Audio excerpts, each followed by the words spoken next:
விஜயகாந்த் கண் எதிர்க்க வந்தார். முதல் தேர்தல் 8% ஓட்டு, ரெண்டாவது தேர்தல் 12% ஓட்டு. இந்த ஓட்டு வாங்கும் போது மாற்றம் திமுக அண்ணா திமுக மாற்றம் நான் தானார். உடனே மக்கள் ஓட்டு போட்டாங்கன்னா மாற்றத்தை விரும்புகிறாங்க. தமிழ்நாட்டு மக்கள் மாற்றத்தை விரும்புகிறாங்க.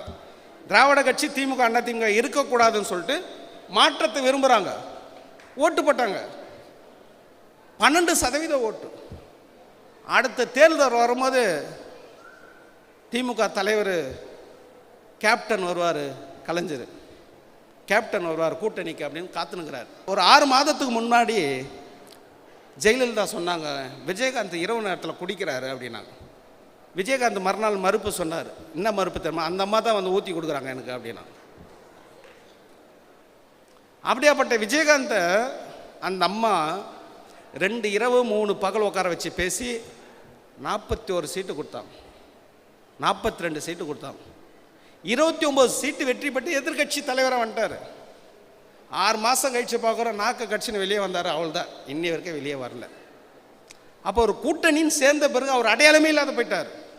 மாற்றுன்னு சொல்லியிருந்தாருன்னா இன்னைக்கு விஜயகாந்த் இந்த தமிழகத்தில் முதலமைச்சராக இருந்திருப்பார்.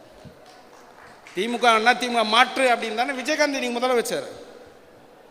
அந்த வாய்ப்பு விஜயகாந்த் கூட்டணின்ற பேரில் அண்ணா திமுகவில் போய் கூட்டணி சேர்ந்ததால்